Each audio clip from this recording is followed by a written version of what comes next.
बिस्मिल्लाहिर्रहमानिर्रहीम। Road to Oracle dBA के अंदर लास्ट हम वीडियोस के अंदर पढ़ चुके हैं कि किस तरह से आपने ओरेकल डेटाबेस को डाउनलोड करना है और उसको इंस्टॉल करना है। इस लेक्चर के अंदर आज हम पढ़ेंगे कि किस तरह से आपने ओरेकल डेटाबेस के साथ कनेक्ट होना है। आपके पास कौन कौन से मेथड्स हैं कि आप ओरेकल डेटाबेस के साथ कनेक्ट हो सकते हैं। हाँ जी, देखते हैं ये जो मेथड्स हैं आपके पास कनेक्टिंग टू डेटाबेस, ये एसक्यूएल प्लस के ज़रिए से भी आप कनेक्ट हो सकते हैं। फर्स्ट पार्टी टूल जो ओरेकल ने दिया हुआ है वो एसक्यूएल डेवलपर, वो उनकी वेबसाइट से आप फ्री डाउनलोड भी कर सकते हैं। इस तरह से अदर थर्ड पार्टी टूल्स हैं जैसे टोड, नेविगेट एटसेट्रा, इस तरह से। और इसी तरह से ओरेकल एंटरप्राइज मैनेजमेंट के ज़रिए से भी आप इसके साथ कनेक्ट हो सकते हैं डेटाबेस के साथ। इस वीडियो के अंदर हम देखते हैं कि किस तरह से आप एसक्यूएल प्लस के ज़रिए से डेटाबेस के साथ कनेक्ट होते हैं। पहला मेथड कौन सा है जी? SQL plus. सबसे पहले आप जाएं जी कमांड प्रॉम्प्ट में किसी भी डायरेक्टरी से आप ये कमांड दें एसक्यूएल प्लस, एंटर लगाएं। अब आपसे यूज़र नेम पासवर्ड मांगेगा। यूज़र नेम कौन से यूज़र जी? जो यूज़र हमने क्रिएट किए थे at the time of installation. कौन से जी? सिस, सिस्टम और HR यूज़र। तो हम HR यूज़र से सबसे पहले लॉगिन होते हैं जी। HR मैंने एंटर प्रेस किया, फिर HR, ये डिस्प्ले नहीं करेगा HR पासवर्ड। HR मैंने एंटर प्रेस किया, कनेक्ट हो गया। Connected to Oracle database 11G enterprise edition. सबसे पहले जी आप इसका यूज़र चेक करें कि मैं किस यूज़र से लॉगिन हुआ हूँ। अगर आपको प्रोडक्शन के अंदर ये चीज़ नॉर्मली चाहिए होता है, जब आप मुख्तलिफ यूज़र से लॉगिन हो रहे होते हैं और स्विच यूज़र कर रहे होते हैं, तो आपको पता होना चाहिए कि किस यूज़र से मैं लॉगिन हूँ। तो उसके लिए कमांड है जी शो यूज़र। शो यूज़र लेके एंटर करेंगे, आपको यूज़र बताएगा। अच्छा, यूज़र से हम लॉगिन हैं। अगर आपने यहाँ से एग्ज़िट करना है एसक्यूएल प्लस से और दोबारा कमांड प्रॉम्प्ट में जाना चाहते हैं तो जस्ट टाइप एग्ज़िट। तो आप एसक्यूएल प्लस से एग्ज़िट हो गए हैं और दोबारा कमांड लाइन इंटरफेस पे चले गए। अब अगर यहाँ पे आप दोबारा एसक्यूएल प्लस में आना चाहते हैं, एसक्यूएल प्लस दूसरा मेथड ये है कि यहीं पे आप यूज़र नेम दे दें। पहले मेथड में हमने एसक्यूएल प्लस सिर्फ लिखा था और एंटर प्रेस किया था और फिर HR यूज़र दिया था और पासवर्ड। यहाँ पे हम एसक्यूएल प्लस के साथ ही यूज़र नेम दे रहे हैं। एंटर लगाएं, पासवर्ड पूछेगा, एंटर लगाएं और कनेक्ट हो गया। इसी तरह से आप दूसरा ये भी मेथड है कि आप यहीं पे एसक्यूएल प्लस HR और यूज़र नेम भी यहीं पे दे दें आप। अगर आप यूज़र नेम यहाँ पे देते हैं तो ये डिस्प्ले हो जाता है और ये नॉर्मली सिक्योरिटी रीज़न की वजह से रिकमेंडेड नहीं होता, क्योंकि जैसे PS कमांड है, PS कमांड के ज़रिए से आप जितने भी इसके अंदर पैरामीटर आप देते हैं तो वो कोई दूसरा बंदा देख भी सकता है। तो ऐसे भी आप कनेक्ट कर सकती हैं। जिस सिस्टम के ऊपर, जिस ऑपरेटिंग सिस्टम के ऊपर आपका ओरेकल इंस्टॉल होता है, तो at the time of installation जिस यूज़र से आप इंस्टॉलेशन करते हैं वो और DBA का मेंबर बन जाता है ऑटोमेटिकली। तो आप उस यूज़र से भी लॉगिन कर सकते हैं। ओरेकल इस चीज़ को ऑथेंटिकेट करता है, उस यूज़र को ऑथेंटिकेट करता है। जब आप उस यूज़र से लॉगिन होंगे और तो आप एसक्यूएल प्लस के थ्रू उससे लॉगिन हो सकते हैं। तो उससे लॉगिन होने के लिए आपको एसक्यूएल प्लस के ऊपर एसक्यूएल प्लस और ये साइन आपने प्रेस करना है /, और इसके बाद जो यूज़र आपका सुपर यूज़र होता है उसके साथ हमेशा आप sysdba लिखते हैं। ये हम आगे फॉरवर्ड, इसके आगे हम लेक्चर्स में डिटेल के साथ भी पढ़ेंगे। sysdba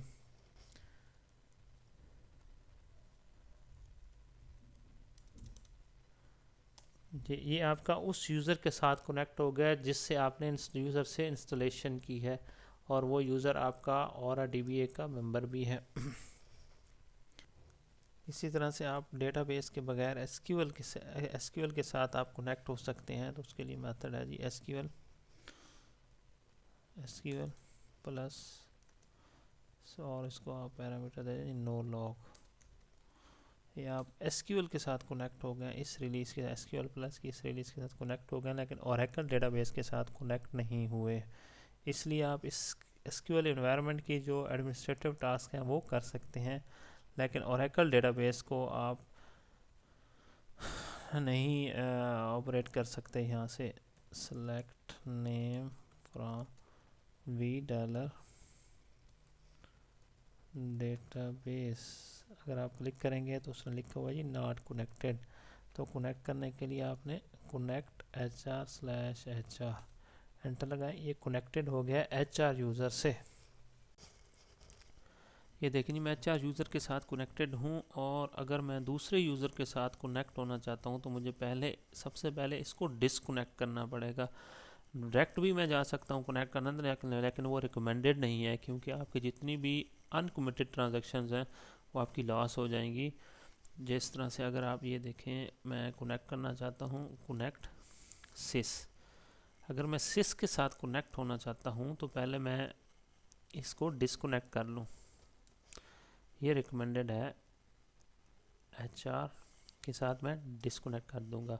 तो आपकी जितनी भी अनकमिटेड ट्रांजैक्शंस हैं यानी अनसेव ट्रांजैक्शंस हैं वो आपकी सेव हो जाएंगी, और HR से आप डिसकनेक्ट हो जाएंगे। फिर दोबारा आप कनेक्ट हो जाएं दूसरे यूज़र के साथ जिसके साथ आप कनेक्ट होना चाहते हैं। कनेक्ट सिस के साथ अगर आप होना चाहते हैं, इसका पासवर्ड है Oracle as sysdba, क्योंकि ये सुपर यूज़र है, इसके साथ आपने sysdba लिखना है। ये मैं कनेक्ट हो गया हूँ सिस्टम यूज़र के साथ। अब दोबारा मैं HR के साथ कनेक्ट होना चाहता हूँ तो मैं डायरेक्ट ऐसे भी हो सकता हूँ, कनेक्ट लिख दूँ HR/HR। लेकिन ये रिकमेंडेड नहीं है, क्योंकि पहले आप पिछले यूज़र को जिसके साथ आप लॉगिन है, जो सिस यूज़र है, उसको पहले आप डिसकनेक्ट करें, फिर HR के साथ आप कनेक्ट करें। इस तरह से भी आप कर सकते हैं जी। थोड़ा सा हेल्प के बारे में बता दूं। SQL के अंदर अगर आप हेल्प टाइप करेंगे तो ये आपके सामने इसका इंडेक्स, इसने ये हेल्प आपने किस तरह से लेनी है, तो वो कह रहे हैं एंटर हेल्प इंडेक्स या क्वेश्चन मार्क और इंडेक्स। तो आप यहाँ पे लिख दें जी हेल्प इंडेक्स, एंटर करेंगे। ये सारी कमांड्स हैं, ये SQL की कमांड नहीं है, ये SQL प्लस जिसके थ्रू हम कनेक्ट हो रहे हैं, ये उसकी कमांड्स हैं। वो हम वन बाय वन इसको पढ़ेंगे। जैसे ये कनेक्ट की कमांड हमने पढ़ी है, ये कनेक्ट एग्जिट की कमांड हमने पढ़ी है, तो ये सारी कमांड्स हमने वन बाय वन सारी पढ़नी है एक एक करके। इसी तरह से ये आपको URL भी दिखा रहा है हेल्प का, कि अगर आप यहाँ पे जाएं तो आप इसकी हेल्प भी ले सकते हैं URL से। इसी तरह से अगर आप एक टॉपिक के बारे में, जैसे ये कनेक्ट है, कनेक्ट के बारे में आप हेल्प लेना चाहते हैं तो हेल्प टाइप करेंगे, स्पेस देंगे। ये अगर आप यहाँ पे देखें हेल्प और आगे टॉपिक, हेल्प के बाद टॉपिक हमारा कौन सा है जी, कनेक्ट। तो ये कनेक्ट के रिलेटेड इसने सारा हेल्प आपको दे दिया है। ये ब्रीफ हेल्प है, ये डिटेल में हेल्प नहीं है। अगर आप डिटेल में देखना चाहते हैं तो आपको फिर ये इस URL में जाना पड़ेगा। URL में जाके डिटेल के साथ उस वर्ड की या उस कमांड की आप हेल्प डिटेल में देख सकते हैं। यहाँ पे सिर्फ वो ब्रीफ डिस्क्रिप्शन आपको देगा, ब्रीफ आपको हेल्प देगा कि आपने कनेक्ट का है, कनेक्ट का लॉगिन है, यहाँ पे किस तरह से आपने उसके साथ कनेक्ट होना है, ये उसका सिंटैक्स उसने लिखा हुआ है। और नेक्स्ट में हम देखते हैं जी, अगर हम यहाँ से कमांड प्रॉम्प्ट जो हमारा है उसके ऊपर हम जाके कोई कमांड देना चाहें तो आप जस्ट होस्ट टाइप कर दें। होस्ट टाइप करेंगे तो आप कमांड प्रॉम्प्ट पे चले गए, लेकिन SQL से डिस्कनेक्ट नहीं हुए। वहाँ पे आप कोई भी चीज़ CLS जैसे मैंने कमांड दे दी, इसी तरह से dir कोई भी कमांड आप यहाँ से दे सकते हैं। होस्ट कमांड के ऊपर जाके अब दोबारा आपने SQL के अंदर आना है तो आप इसको एग्ज़िट करें, कमांड प्रॉम्प्ट एग्ज़िट करेंगे तो आप SQL में आ जाएंगे। इसी तरह से अगर आप कमांड प्रॉम्प्ट की कोई भी कमांड SQL से आप रन करना चाहते हैं तो जस्ट आप टाइप कर दें होस्ट और उस कमांड प्रॉम्प्ट पे कमांड लिखें, जैसे CLS है क्लियर स्क्रीन के लिए, होस्ट और CLS इसके ऊपर आप एंटर लगाएंगे तो आपकी कमांड रन हो जाएगी कमांड प्रॉम्प्ट की। SQL प्लस के अंदर जी अगर आप लास्ट कमांड देखना चाहें तो उसके लिए है जी लिस्ट। आप लिस्ट प्रेस करें तो आपको लास्ट कमांड, या जस्ट L प्रेस कर देंगे तो फिर भी आपको वो जो लास्ट कमांड आपने यहाँ पे दी हुई है वो आपको डिस्प्ले करेगा। तो लास्ट कमांड हमने कौन सी दी है जी, select department name from departments.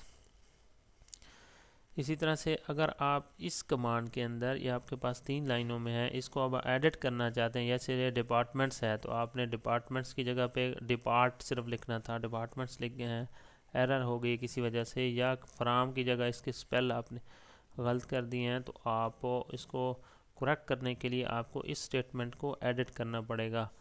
तो एडिट करने के लिए आप यहाँ पे एडिट करना डिफ़िकल्ट होता है, तो उसके लिए आप इसको नोट पैड के अंदर ले जाएं, या कोई भी आप जो भी एडिटर है, नॉर्मली ये विंडो के अंदर आपके पास नोट पैड होता है, इसी तरह से जी एडिटर होता है लिनक्स के अंदर, तो आप उसके अंदर जाके इसको एडिट कर सकते हैं। तो उसके लिए आपको ये वेरिएबल एक डिफ़ाइन करना पड़ता है। अगर आप डिफ़ाइन के अंदर आएँ, डिफ़ाइन प्रेस करें, या आपके पास डिफरेंट वेरिएबल्स पड़े हुए हैं, इसके अंदर ये एडिटर का पड़ा हुआ है, डिफ़ाइन एडिटर। यहाँ पे ऑलरेडी नोट पैड जो है वो आपका सेट हुआ है।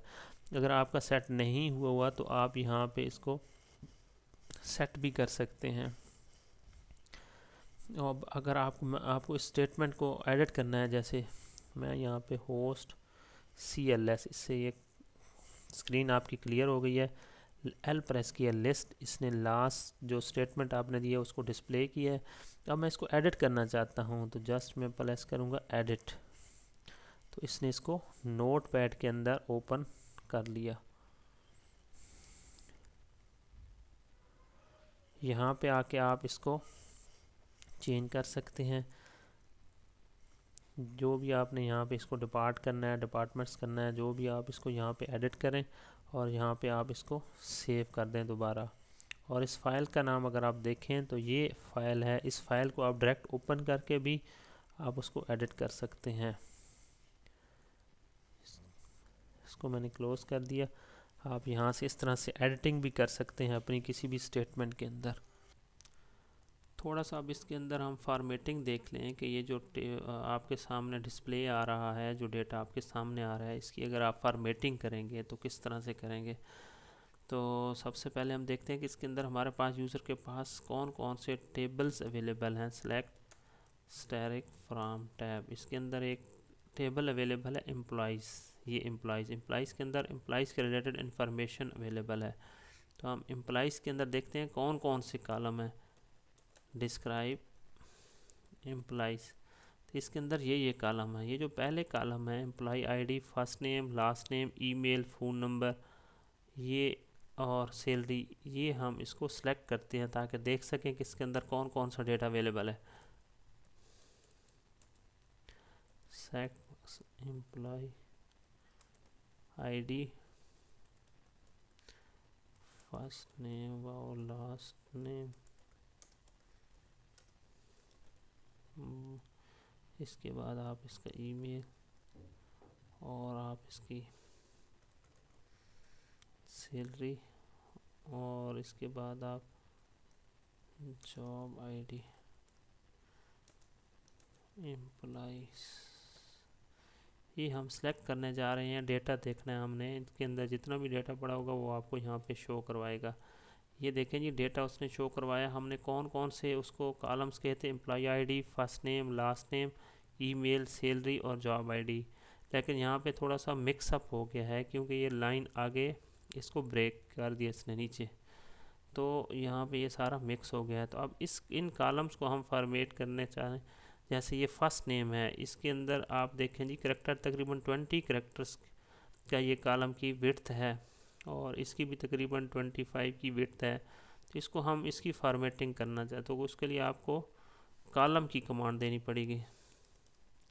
कॉलम आगे उसका नेम, जैसे यहाँ पे मैं देखता हूँ जी एम्प्लॉय फर्स्ट नेम, आगे आपने फॉर्मेट A10। अब जो हम कमांड अप्लाई करेंगे जिस वक्त ये लास्ट इसको डिस्प्ले करेंगे डेटा को, तो उसके अंदर ये जो कॉलम है फर्स्ट नेम, इसकी विड्थ होगी 10 कैरेक्टर। ये सेट हो गया जी। अब उसी कमांड को हम दोबारा रन करते हैं, लास्ट कमांड को। अप एरो की अगर आप दबाएंगे तो लास्ट एरो की आपके पास आ जाएगी, लास्ट आपके पास कमांड आ जाएगी, एंटर करें। ये देखें जी, ये फर्स्ट नेम को उसने सिर्फ विड्थ दी है ये 10 कैरेक्टर की। इसी तरह से ये लास्ट कॉलम को मैं विड्थ देता हूँ, ये भी 10 कैरेक्टर की। तो जस्ट मैंने ये करना है जी,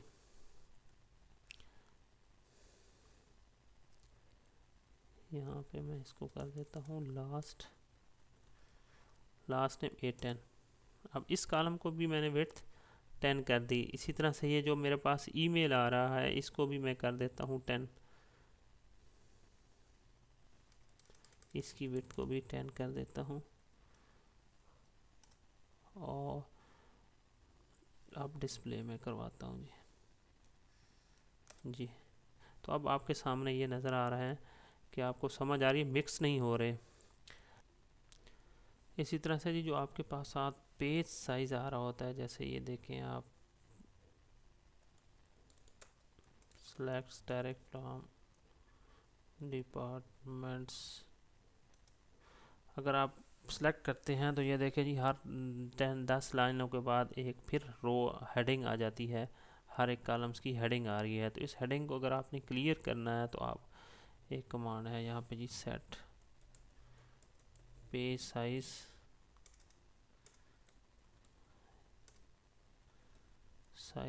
इज इक्वल टू 0। अगर आप 0 कर देते हैं तो ये हेडिंग्स आपकी आएंगी नहीं, ये देखें जी आप। इसी तरह से अगर आप इसको करते हैं जी सेट पेज साइज टू 15, तो अब अगर आप डिपार्टमेंट सेलेक्ट करें, हर 15 के बाद 15 रोज़ के बाद आपकी फिर ये हेडिंग्स आएंगी दोबारा। और यहाँ पे मैं पेज साइज़ का 25 कर देता हूँ। तो अब मेरे पास ये 25 के बाद, ये 25 रोज़ के बाद मेरे पास दोबारा हेडिंग्स आएंगी। इसका पेज साइज़ मैंने सेट कर दी है 25। और अगर मैं यहाँ पे करता हूँ जी सेट पेज साइज़ 100, तो फिर मेरी 100 के बाद आएंगी। लेकिन इसके टोटल जो रिकॉर्ड्स हैं वो हैं 27, इसलिए वो दूसरा जो हेडिंग्स जो है वो नहीं आएंगी, यहाँ पे आपको डिस्प्ले नहीं करेंगी। इसी तरह अगर आपने एंड के ऊपर ये जो कॉलम फॉर्मेटिंग है इसको आप ख़त्म करना चाहते हैं, अगर आप डिसकनेक्ट होते हैं और दोबारा कनेक्ट होते हैं तो वो ऑलरेडी ख़त्म हो जाती है। इसी सेशन के लिए ये होती है आपकी फॉर्मेटिंग। और अगर आप इसी सेशन के अंदर आप इस फॉर्मेटिंग को क्लियर करना चाहते हैं तो क्लियर कॉलम्स, ये आपकी जो फॉर्मेटिंग है ये क्लियर हो गई। अब आपको जो फॉर्मेटिंग की हुई है वो उसका इफ़ेक्ट ख़त्म हो जाएगा जी। आखिर में मेरी आप सब दोस्तों से रिक्वेस्ट है कि मेरे इस चैनल को ज़रूर सब्सक्राइब कीजिए, ताकि मेरी आने वाली हर नई वीडियो आप तक पहुंच सके। और मेरी कोशिश होगी कि हर इतवार को एक नई वीडियो अपलोड करूं।